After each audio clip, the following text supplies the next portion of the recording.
तुझं माझं जमेल ना भाग 6. सुमनताई पण काय घेतलं काय नाही घेतलं यातच गुंग असतात. मनीषा तर भावाच्या लग्नात मिरवायला अगदीच तयार असते.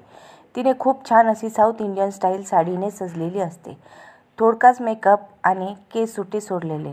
साधी पण छान तयार होते मनीषा. सुमनताई तर सून घरात येणार म्हणून खूपच खुशीत असतात. सुमनताई नीताच्या आईला मदत करायला त्यांच्या रूममध्ये जातात.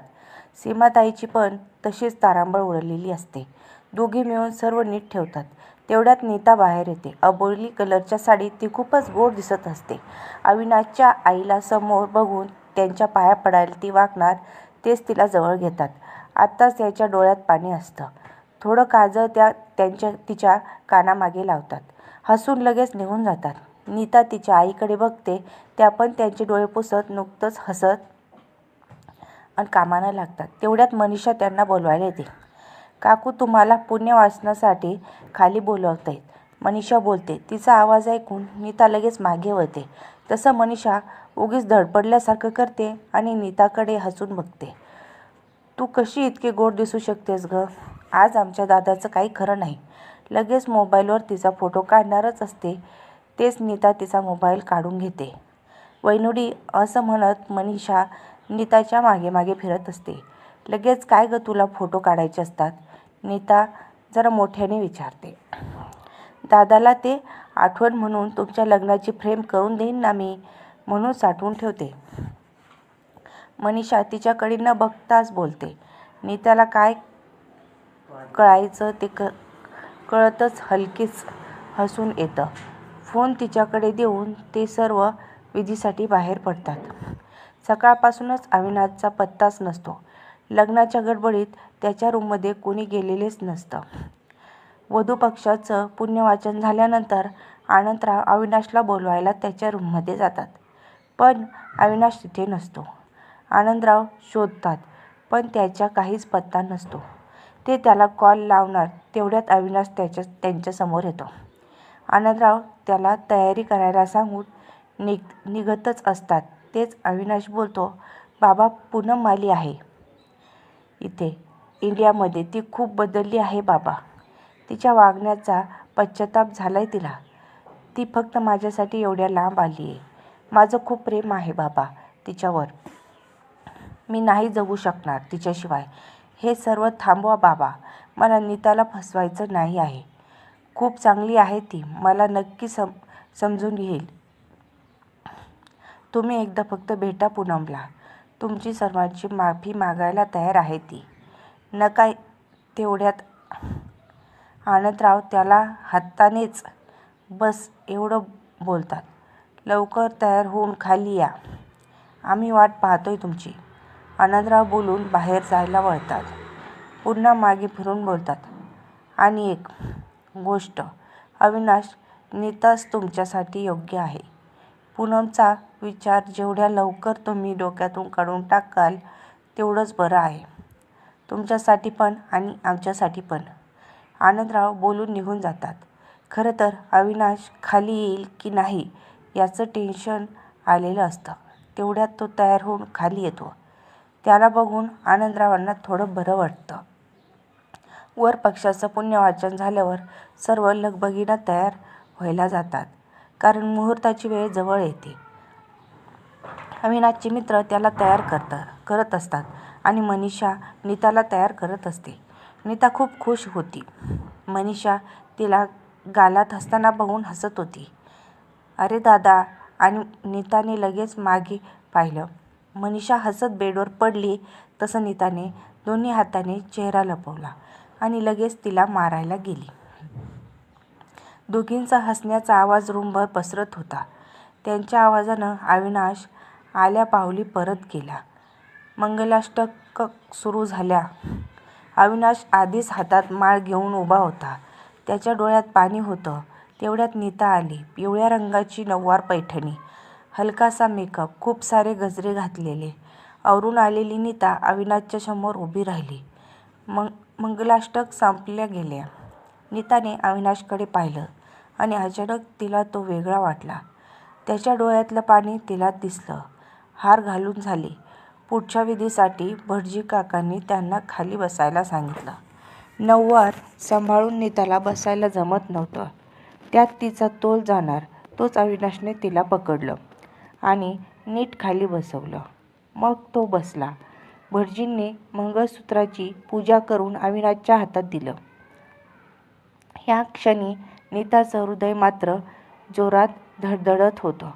अविनाश हातातल्या मंगळसूत्राकडे नुसतं बघतच बसला. नीताने त्याच्याकडे पाहिलं. अविनाशला आनंदराव हळू आवाजाने अविनाश असे म्हटले तेव्हा तो भानावर आला. बाजूला नीता त्यांच्याचकडे बघत होती. नीताला त्यांच्या डोळ्यात खूप सारे प्रश्न दिसले. नीताला मंगळसूत्र घालायला अविनाशने जसा हात वर केला तोच नीताने त्यांचा हात पकडला. तिच्या कृतीने अविनाश बावरला. आनंदराव पण गोंधळले. सीमाताईंना पण कळेना नीता काय करतेस ते. नीताने अविनाशच्या डोळ्यात डोळे घालून विचारलं, तुम्ही खुश आहात ना? तुमच्या मनात गोंधळ संपलाय ना? अँड आता नीताच्या डोळ्यात पाणी होतं आणि ते बघून अविनाशला त्रास होत होता.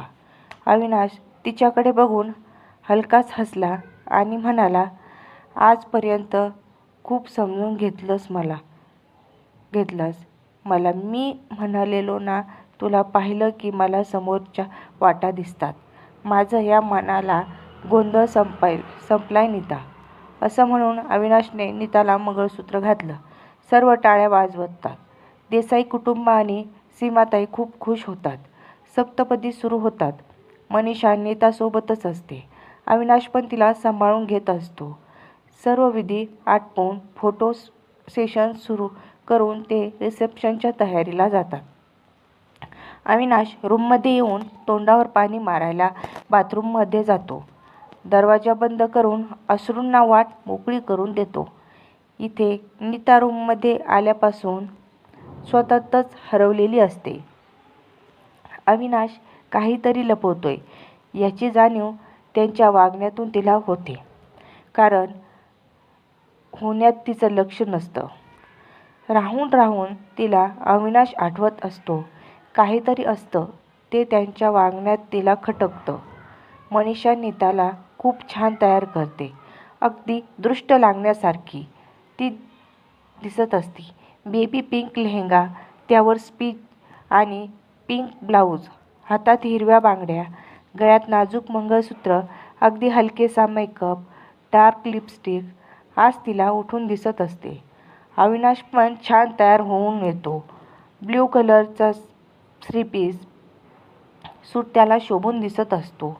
समोर आल्यावर दोघे एकमेकांना तसेच बघत राहतात. पण गर्दी असल्यामुळे त्यांना काही बोलता येत नाही. अविनाश नीताशी सर्वांची ओळख करून देत असतो. नीता पण स्मितहास्य देऊन सर्वांशी ओळख करून घेत असते. दोघे एकमेकांना काही अंतर ठेवून होते. मनीषाने हे बरोबर ओळखलं. देसाई कुटुंब प्रतिष्ठित असल्याकारणाने लग्नाला बरीच नामांकित मंडळी हजर होती.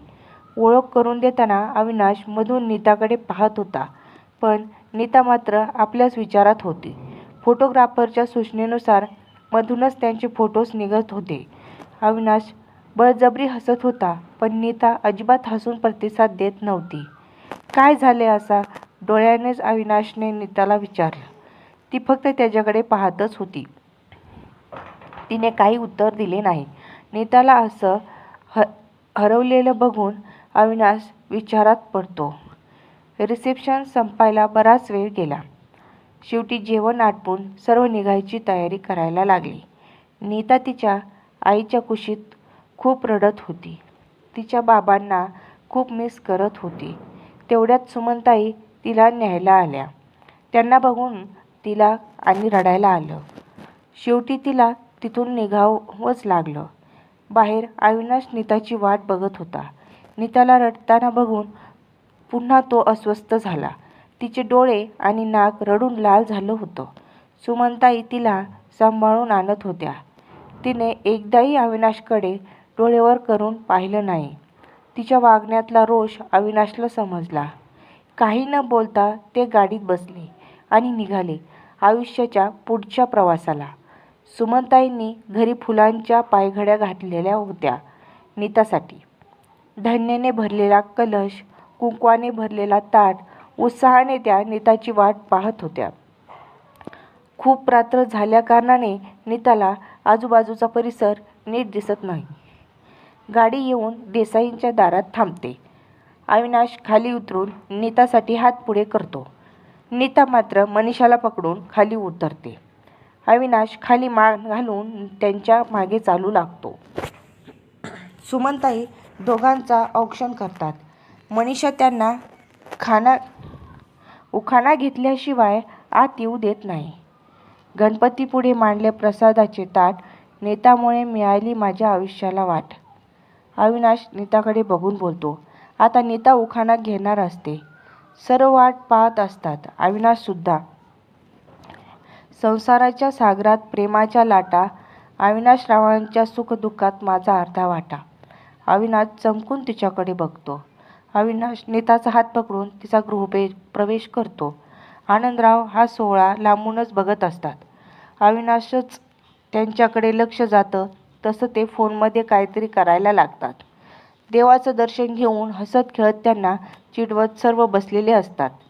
अविनाशच्या आई नीताला मनीषाच्या रूममध्ये झोपायला सांगतात आणि अविनाशला त्याच्याच रूममध्ये. दुसऱ्या दिवशी पूजेच्या तयारीत आनंदराव पुन्हा व्यस्त होतात. नीता चेंज करून ड्रेस घालते आणि मनीषा आणि ती सहज गप्पा मारत बसतात. दिवसभर दमल्यामुळे मनीषाला लगेच झोप लागते. बोलता बोलता ती झोपून जाते. नीताला नवीन जागेमुळे झोप लागत नाही. ती तशीच बसून असते. तेवढ्यात बाहेर कोणीतरी दरवाजा ठोकल्याचा आवाज येतो. भात झाला असेल असं समजून नीता सुरुवातीला दुर्लक्ष करते, पण पुन्हा कोणीतरी दरवाजा वाजवतं. नीता आता थोडी घाबरते आणि मनीषाला उठवायला जाते, पण मनीषा काही केल्या उठत नाही. शेवटी धीर करून नीता दरवाजा उघडायला जाते. दरवाजा उघडते तो समोर अविनाश उभा असतो. दरवाजाकडे पाठ करू. आवाज येताच तो मागे वळतो. समोर नीता उभी असते, घाबरलेली. कॉफी? अविनाश विचारतो आता. नीता डोळे मोठे करून बोलते. झोप येत नाही आहे मला अविनाश. मला पण नीता म्हणते. चल मग. अविनाश कोण